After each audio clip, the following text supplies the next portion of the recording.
اللهم صل على محمد وآل محمد عظم الله لكم الأجر يا شيعة بقربي محرم وما هي إلا أيام وننادي يا حسين يا أبا عبد الله عظم الله لك الأجر يا رسول الله ويا أمير المؤمنين ويا فاطمة يا سيدتي نساء العالمين إنا لله وإنا إليه راجعون.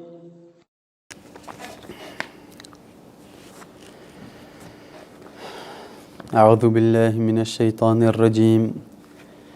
بسم الله الرحمن الرحيم. اللهم كن لوليك الحجة ابن الحسن صلواتك عليه وعلى آبائه في هذه الساعة وفي كل ساعة وليا وحافظا وقائدا وناصرا ودليلا وعينا حتى تسكنه أرضك طوعا وتمتعه فيها طويلا.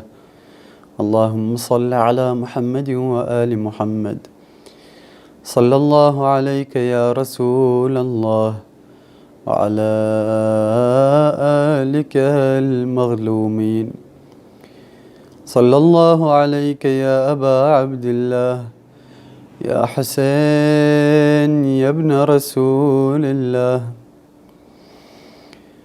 يا شهيد يا مظلوم يا غريب كربلاء.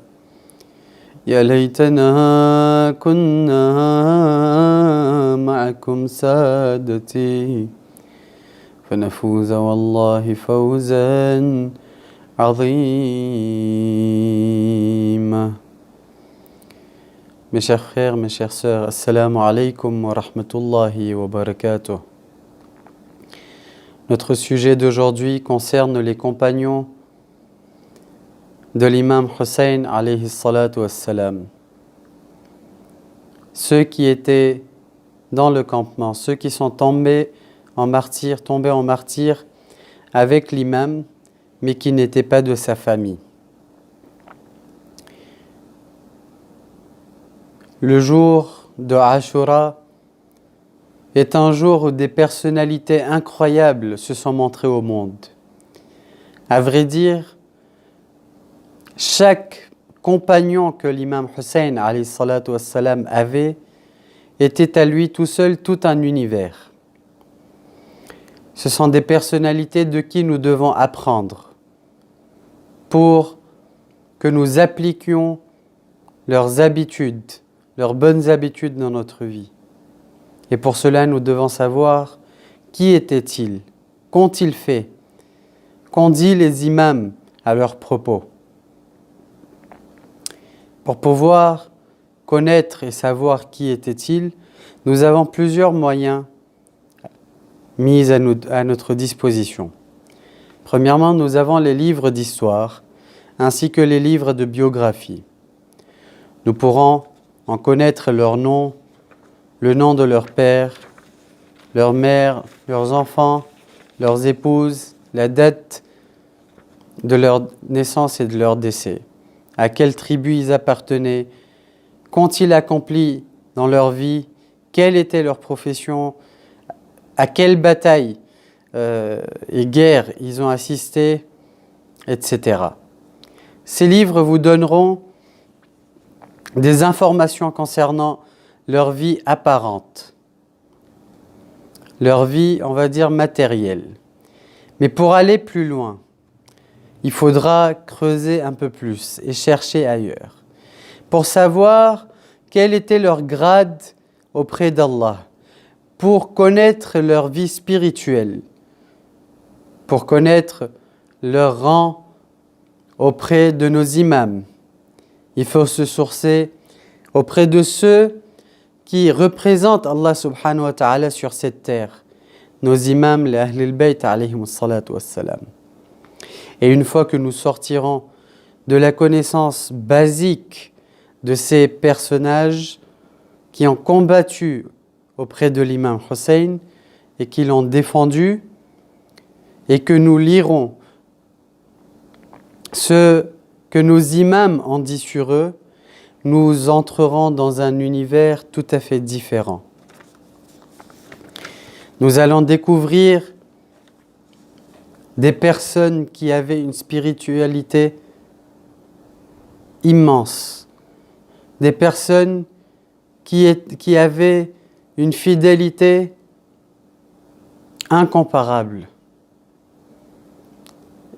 Et afin de s'informer de leur biographie, on va dire, spirituelle, nous avons deux outils principaux devant nous.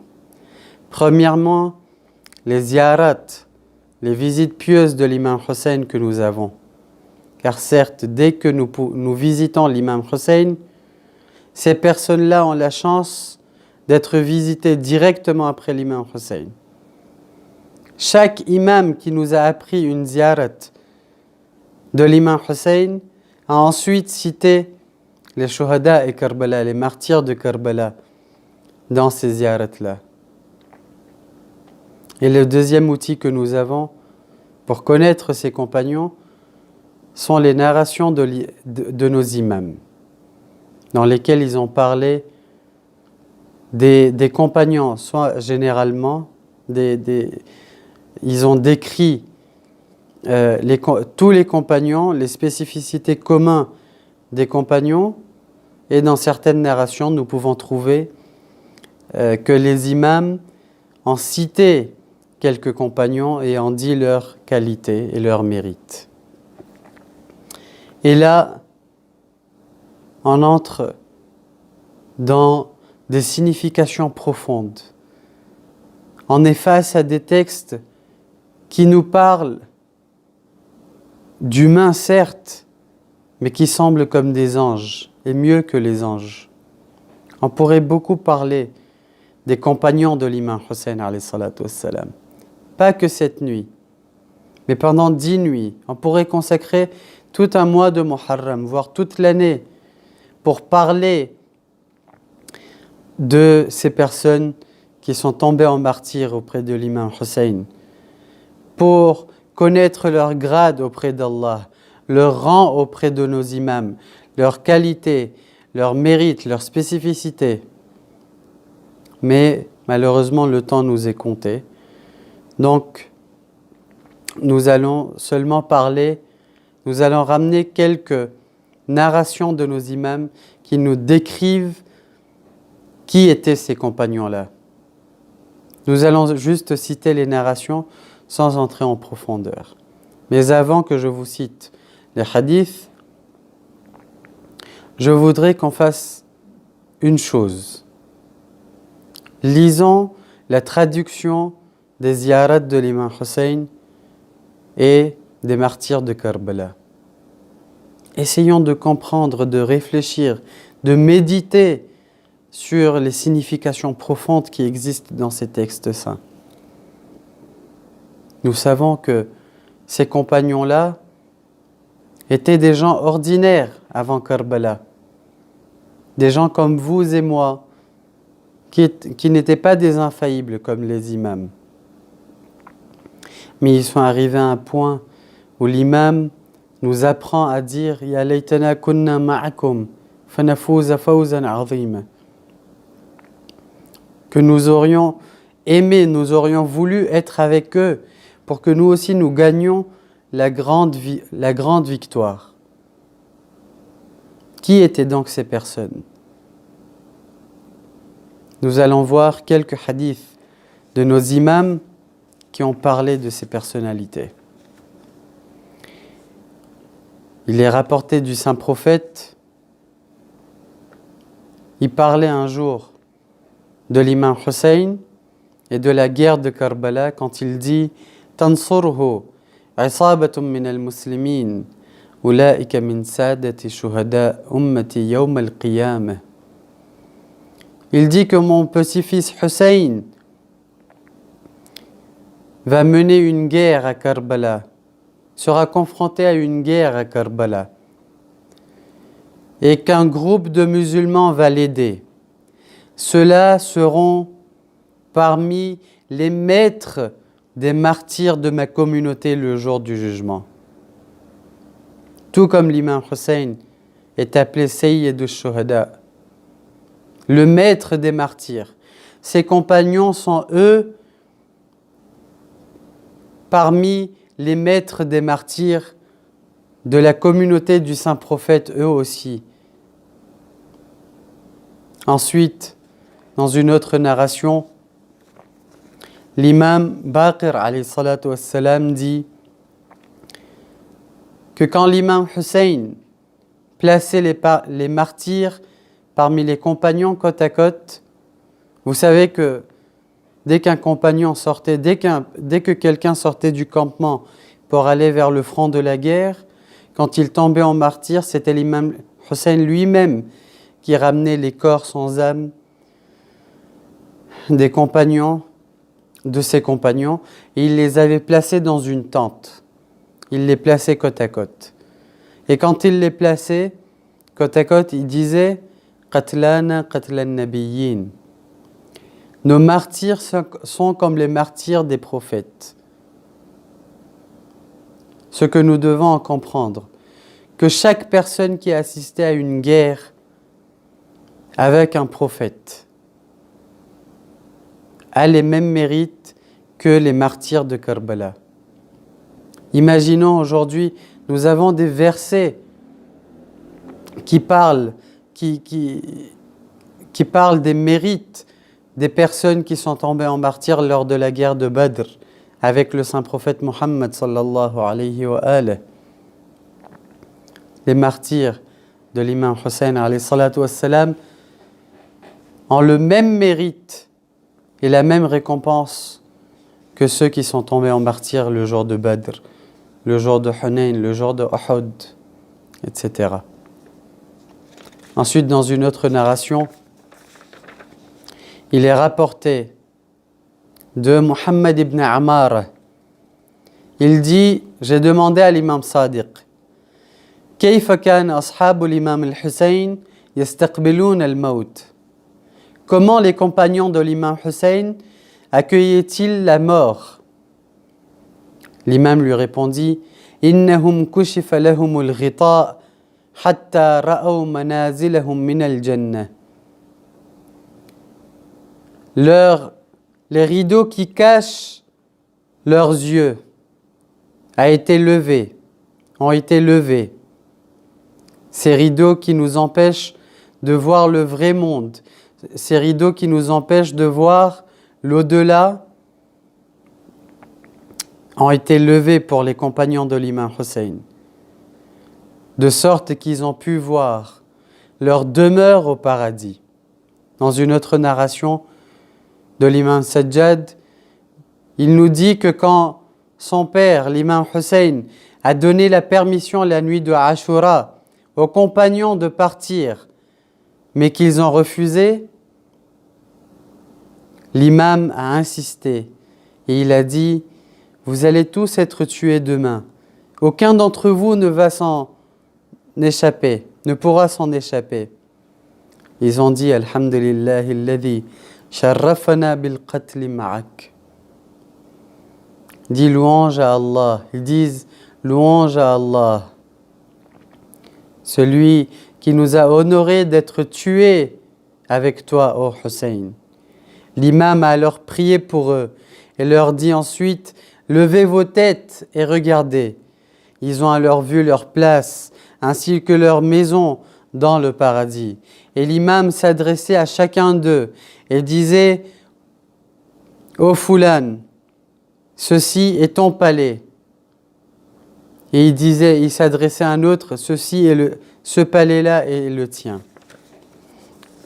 Chacun d'entre eux recevait alors les lances et les coups d'épée sur leur poitrine et leur visage pour atteindre leur demeure au paradis.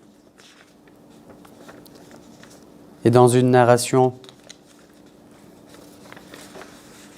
très connue, il est dit que la veille de Ashura, l'imam a rassemblé ses compagnons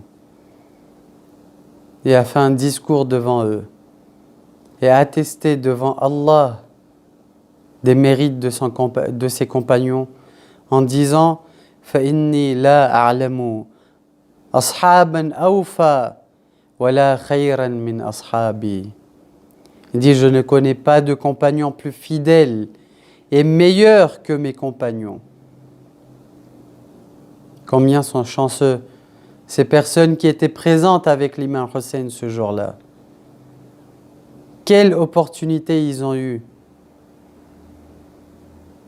Nous envions tellement ces personnes qui ont défendu l'imam, qui ont vendu leur vie pour défendre l'imam. Rien ne les a empêchés, ni les plaisirs de ce monde, ni l'enchaînement de leurs péchés pour combattre et pour tomber en martyr avec l'imam Hussein alayhi salatu wassalam. Nous les envions et nous aurions voulu être parmi eux.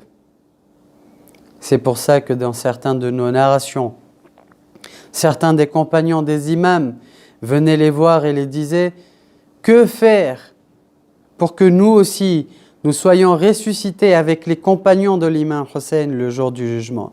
Que nous aussi, nous soyons placés avec ceux qui ont donné leur vie pour l'imam Hussein. »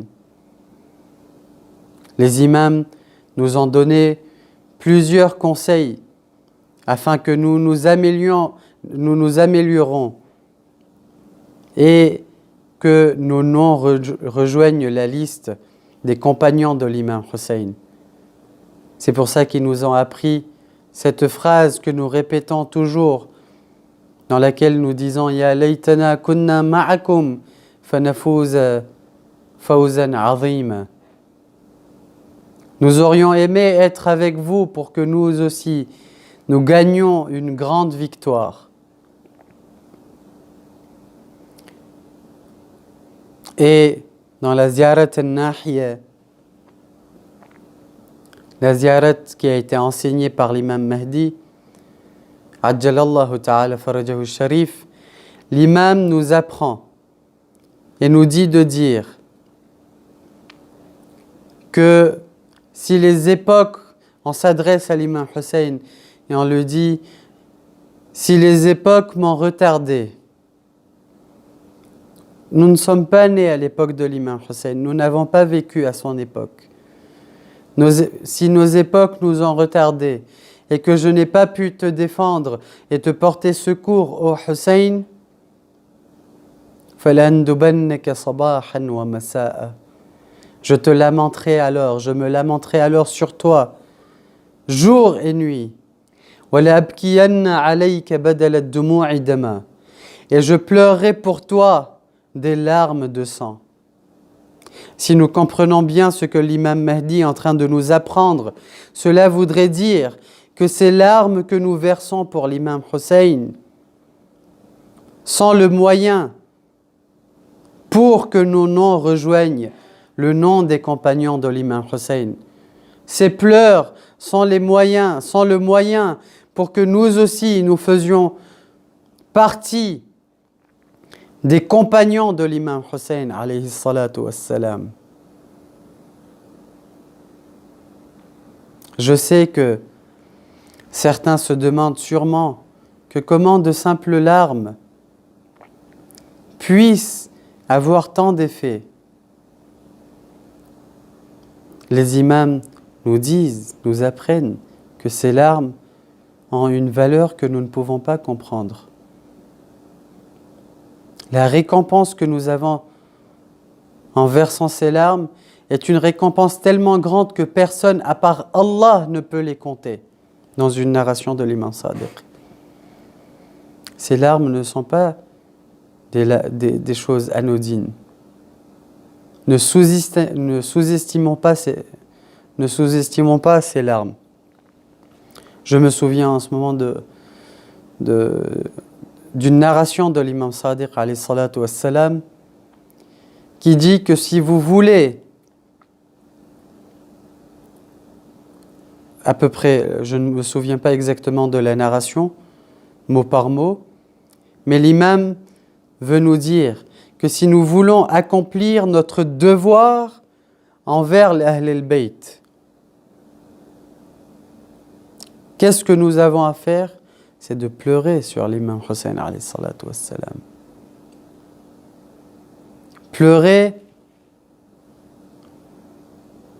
nous nous disons sûrement que pleurer est un objectif, est un chemin pour arriver à un but précis. C'est un moyen pour atteindre un objectif. Mais peut-être qu'en nous regardant ces hadiths, qu'en nous regardant ces narrations, ne nous dirions pas que ces pleurs, ces larmes sont un but à atteindre. Pourquoi? Parce que quand quelqu'un pleure, ce sont ses sentiments qui entrent en jeu. C'est-à-dire que notre cœur s'est attendri. C'est le cœur qui s'attriste. Et cette tristesse se traduit par les larmes. Il me vient en mémoire une parole de Cheikh Bahjat qui est très importante. Ayatollah Bahjat disait que les pleurs sur l'imam Hussein sont meilleurs que la prière de la nuit, la salat al-layl. Pourquoi? Parce qu'il dit qu'une personne peut s'habituer à prier la prière de la nuit. Et une fois qu'une personne est habituée à faire quelque chose, cette action pourrait en perdre sa signification. Dès qu'on est habitué à prier, on ne porte plus attention à ce que nous disons lorsque nous prions. C'est devenu une habitude. Mais les pleurs, les larmes ne peuvent pas être ainsi. On ne peut pas s'habituer à pleurer. Parce que dès que nous pleurons, ça veut dire que nous nous sommes attristés. Il y a eu un chamboulement dans notre cœur. C'est pour ça que certaines personnes me disent souvent que pourquoi, durant le mois de Muharram, on ne parle que de l'imam Hussein. On ne parle que de la tragédie de Karbala. Parce que durant ces 10 jours,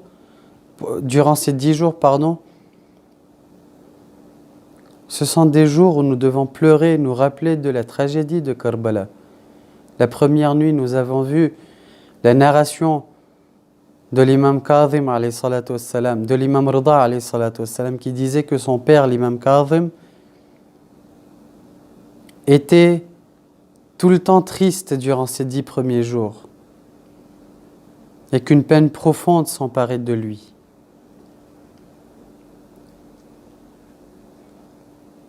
Si nous voulons être parmi les compagnons de l'imam Mahdi, de l'imam Hussein alayhi salatu wassalam, pleurons sur lui. Bien sûr, quand je dis que ces larmes sont si importantes, avec les conditions qui vont avec. Le fait d'être un partisan de l'imam Ali, d'accepter sa wilaya, etc. Mais ceci n'est pas le moment d'en parler. Mais sachons juste que ces larmes font des miracles. Passons maintenant à la deuxième partie de notre discours et citons quelques compagnons qui sont tombés en martyrs avec l'imam Hussein alayhi salatu wassalam. La première personne est Abu Thumama as-Sa'idi. Abu Thumama as-Sa'idi était parmi les plus grands cavaliers des Arabes. Il était un compagnon de l'imam Ali alayhi salatu wassalam. Il a participé aux guerres de l'imam Ali et ensuite il était un compagnon de l'imam Hassan lui aussi. Il est dit que Abu Thumama était quelqu'un de très intelligent et c'était un fin stratège. de sorte qu'il a évité plusieurs fois à l'imam Hussein alayhi salatu wassalam d'être attaqué. Et l'histoire a retenu de lui cet événement-là. Le jour de Ashura, c'est lui qui a rappelé aux compagnons de l'imam Hussein que c'était l'heure de la prière. Il s'est approché de l'imam Hussein à ce moment-là. Il lui dit « Ya Aba Abdillah, nafsi laka al-fida, inni ara ha'ula qad iqtarabu mink » Il dit « Oh imam Hussein, je vois que les ennemis se sont rapprochés de toi, se sont approchés de toi. « Wala wallah, la tuqtal hatta uqtala dunaka insha'Allah. » Et par Allah, tu ne te feras pas tuer tant que moi je ne me ferai pas tuer. وأحب أن ألقى ربي وقد صليت هذه الصلاة التي دنا وقتها. Et parce que je sais que je vais mourir, je veux rencontrer mon Seigneur en ayant prié cette prière dont le temps est arrivé. Quand l'imam Hussein a entendu cela, il lui dit ذكرت الصلاة جعلك الله من المصلين المذكرين. Parce que tu t'es rappelé de la prière, qu'Allah subhanahu wa ta'ala te place parmi ceux qui se rappellent et ceux qui prient. L'imam a alors prié. Et après quelques minutes, Abu Thumama s'est avancé vers le front de la guerre, a combattu et est tombé en martyr. La deuxième personne est Anas ibn al-Harith al-Kahili. Anas ibn al-Harith al-Kahili était un compagnon du saint prophète. Imaginez, un compagnon du saint prophète. Et parmi les narrations qu'il avait entendues du saint prophète était la narration où il parlait du martyre de son petit-fils, l'imam Hussein alayhi salatu wassalam. Et il dit ensuite Inna ibni hadha, yani al-Hussein, yuqtalu bi ardin yuqalu laha Karbala. Il dit mon fils, que voici, l'imam Hussein, se fera tuer sur une terre qui se nomme Karbala. Faman shahida dhalika minkum falyansur. Celui alors qui sera vivant à cette époque lui vienne en secours. Que celui qui soit vivant à cette époque lui vienne en secours. Anas ibn Harith al-Kahili a entendu cela du prophète. Après le décès du messager d'Allah, il a quitté Médina, il est parti s'installer aux environs de Karbala. Pour soit mourir là-bas, ou soit qu'Allah allonge sa vie pour que vienne ce jour qui a été promis par le saint prophète et qui puisse porter secours à l'imam Hussein. Et c'est ce qui s'est passé. Toute sa vie, il a attendu aux environs de Karbala jusqu'au jour où l'imam est entré sur la terre de Karbala. Il a rejoint l'imam et est tombé en martyr avec lui. Ensuite, Burayr ibn Khudayr al-Hamdani. Burayr était quelqu'un de très connu parmi les Arabes. Il avait plusieurs spécificités, plusieurs qualités qui faisaient de lui un noble parmi les musulmans.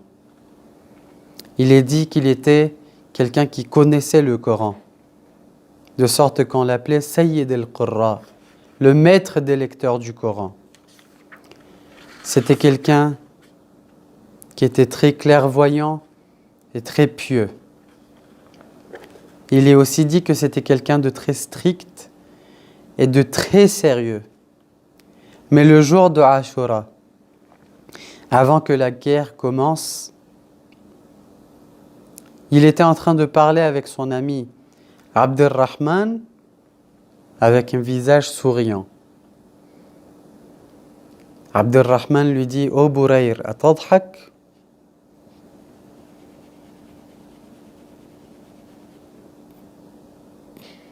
dit « Oh Burayr, tu souris alors que ce moment n'est pas un moment de sourire. Bourayr lui dit,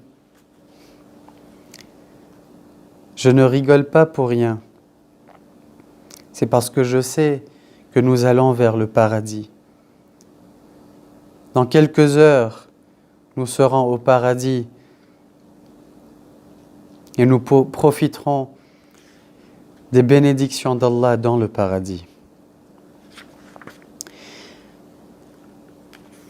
Il a combattu contre l'ennemi et est tombé en martyr. Ensuite, nous avons le nom de Bashir ibn Amr al-Hadrami.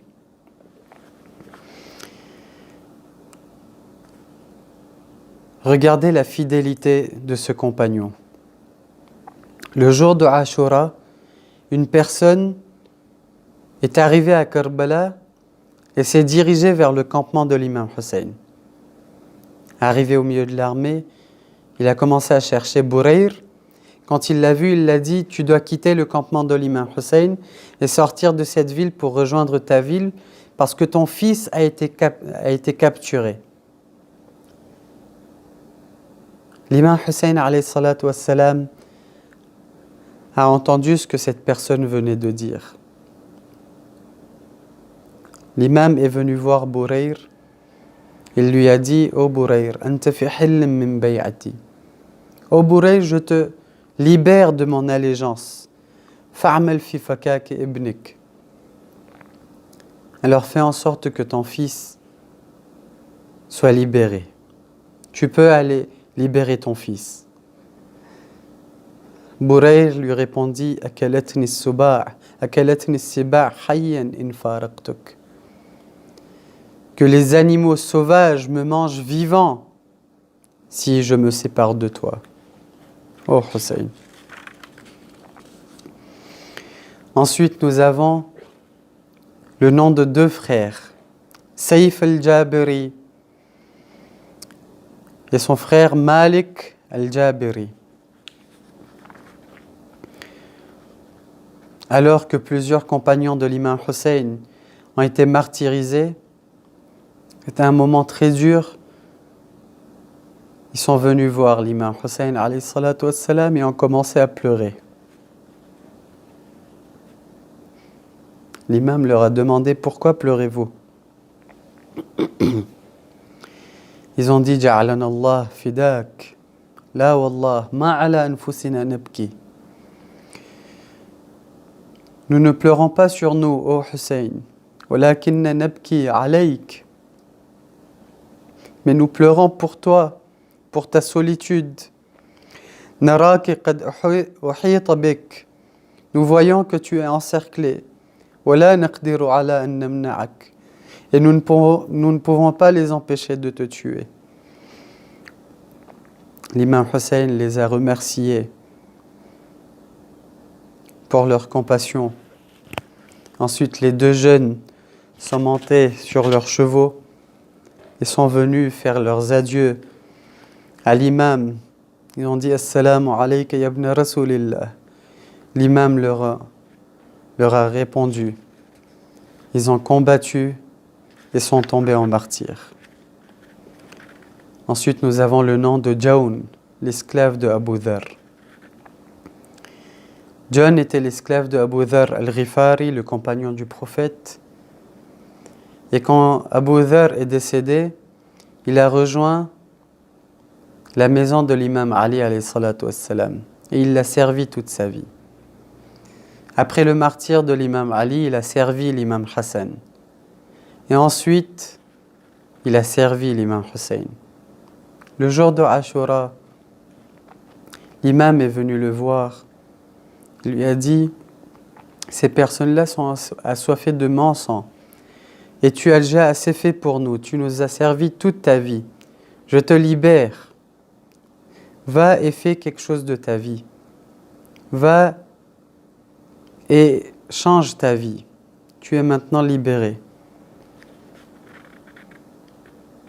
Jaoun, qui insistait pour participer à la guerre, lui dit « Wallah, inna rihi la mutnan. » Il dit « Oh imam, Mon odeur est mauvaise. Wa inna hasabi la la'im. Et ma famille est peu connue. Wa launi la aswad. Et la couleur de ma peau est noire. Fatanaffas alayya bil jannah. Laisse-moi rejoindre le paradis. Fayatib rihi. Pour que mon odeur devienne agréable. Et pour que ma famille soit honorée. Et pour que mon visage soit blanchi. L'imam Hussein alayhi salatu wassalam, il dit ensuite, je ne vais pas vous laisser. La ufariqukum hatta yakhtalita hadha ad-damm al-aswad ma'a dima'ikum. Je ne vais pas me séparer de vous tant que ce sang noir se mélange à vos sangs à vous. L'imam l'a autorisé à participer à la guerre. Il a combattu et est tombé en martyr. Il est dit que l'imam est venu près de son corps, et il a pleuré, et il a prié en disant Allahumma bayyid wajha, oh Allah, blanchis son visage. Wa tayyib riha, rend son odeur agréable. Wahshurhu ma'al abrar, et ressuscite-le avec le saint prophète et sa sainte famille. Et l'imam Zaynul Abidin, notre 4e imam, nous dit que quand il est revenu à Karbala pour enterrer les martyrs, une odeur agréable s'émanait du corps de Jawn. Ensuite, nous avons Saïd ibn Abdullah al-Hanafi. Saïd était un compagnon de l'imam Hassan alayhi salatu wassalam et de l'imam Hussein. C'était celui qui a protégé l'imam Hussein quand ils ont prié la prière de midi. Imaginez, Omar ibn Saad avait ordonné à son armée de profiter du moment où l'imam prie pour tuer autant de compagnons qu'il pouvait. Des milliers de flèches et des milliers de lances étaient alors lancées contre l'imam. Et Saïd, accompagné de Zuhair ibn al-Qayn, protégeait l'imam. Ils recevaient tantôt une flèche sur leur poitrine, tantôt une lance sur leurs épaules, un coup d'épée sur leurs bras. Quand l'imam a terminé sa prière,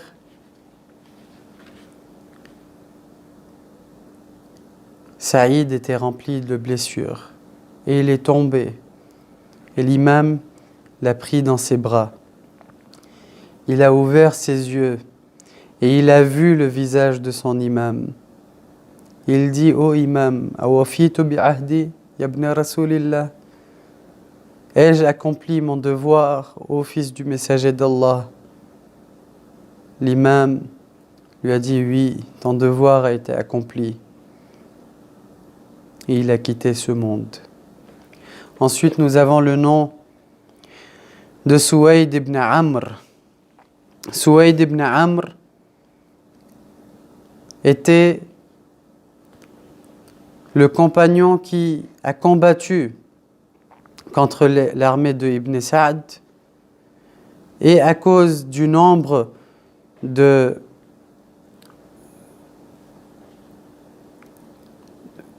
coups qu'il avait reçus, il était tombé dans les pommes. Et il était resté inconscient jusqu'à ce que l'armée de Omar ibn Saad lance des cris de joie en disant « Qutil al-Hussein ». Il s'est alors réveillé.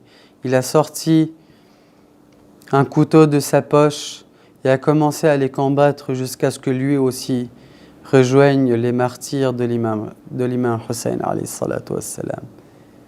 Et enfin vient Muslim ibn Awsaja. Muslim est le premier compagnon à être tombé en martyr le jour de Ashura. il est dit qu'au début, à la matinée de Karbala, à la matinée de Ashura, un grand nombre de l'armée de Omar ibn Saad a attaqué le campement de l'imam Hussein alayhi salatu wassalam.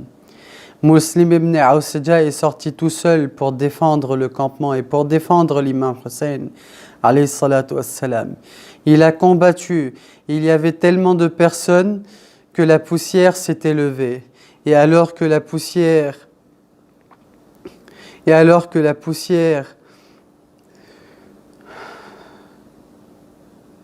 est retombée, ils ont vu que Muslim était allongé sur la terre de Karbala. L'imam Hussein est arrivé près de lui, accompagné de son ami le plus proche, Habib ibn Madahir. Habib et Muslim étaient des amis très proches. L'imam lui a dit « Ô Muslim, qu'Allah te récompense pour ce que tu as fait. » Ensuite, Habib s'est approché. Il a dit « Ô Muslim, il est dur pour moi de te voir dans cet état.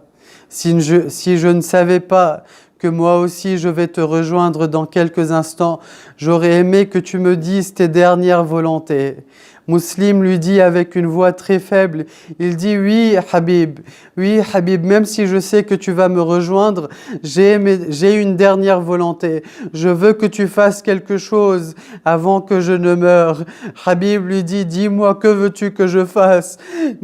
Muslim ibn Awsaja a levé son bras et il a pointé son doigt vers l'imam Hussein alayhi salatu wassalam et il lui dit « Oh Habib, je veux que tu protèges cet homme tant que tu es vivant. » Habib ibn Madahir a tenu promesse. Et enfin, Habib ibn Madahir est lui aussi venu voir l'imam pour demander l'autorisation afin de pouvoir se confronter à l'armée de l'ennemi. Habib est venu. Et l'imam Hussein alayhi salatu wassalam ne pouvait pas l'autoriser à aller vers le front de la guerre parce qu'il était le commandant de l'armée droite, du flanc droit de l'armée de l'imam Hussein alayhi salatu wassalam. Il savait que si Habib partait, cela voulait dire une partie de l'armée de Habib, une partie de l'armée de Hussein n'était plus là. Si Habib se faisait martyriser, cela voulait dire que les femmes du campement de l'imam Hussein comprendraient qu'il ne reste plus personne dans le flanc droit du campement de l'imam Hussein alayhi salatu wassalam. Habib s'est présenté devant l'imam Hussein et l'imam l'autorisa à partir sur le front de la guerre. Devant les ennemis, il a commencé à réciter ces vers. « Ana Habib wa abi Mudahir » Je suis Habib et mon père est Mudahir. Je vais protéger la famille du saint prophète. Nous sommes plus purs et plus méritants que vous. Habib a commencé à attaquer et à se confronter à l'armée de Omar ibn Saad. Un à un des personnes de l'armée de Omar ibn Saad se présentaient à Habib. Habib les combattait et les envoyait en enfer jusqu'à ce que Shimr vienne voir Omar ibn Saad et lui dise « Oh Omar ibn Saad, nous ne pouvons pas envoyer un à un nos soldats confronter Habib ibn Madahir. » Vous savez, Habib ibn Madahir était un vieil homme. Il est dit qu'il était tellement vieux, il était tellement âgé que la peau de son front tombait sur ses yeux et qu'il était obligé d'attacher un tissu pour pouvoir enlever cette partie de cette peau de son front qui lui cachait la vue.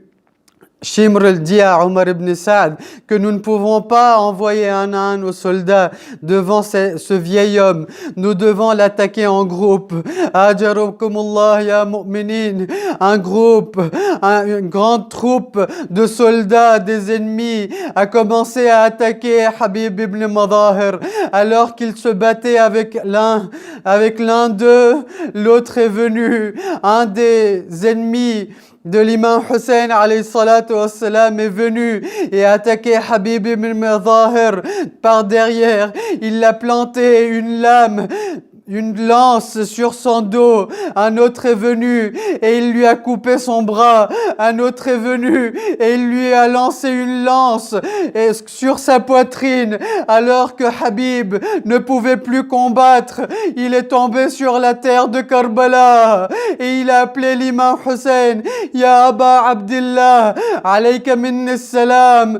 Oh imam Hussein, recevez mes dernières salutations.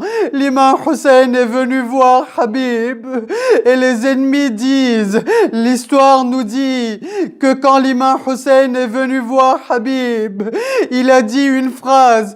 L'histoire nous dit une phrase qui chamboule notre cœur, une phrase pour laquelle nous pouvons pleurer toute notre vie. Il a dit que quand l'imam Hussein alayhi salatu wassalam est venu près du corps de Janab Habib ibn Madahir, ban al-inkisar ala wajh al-Hussein, la tristesse s'est vue sur le visage de l'imam Hussein alayhi salatu wassalam. L'imam a montré sa tristesse devant ses ennemis. Les ennemis savaient qu'il venait de tuer quelqu'un d'important pour l'imam Hussein alayhi salatu wassalam. ألا لعنة الله على القوم الظالمين.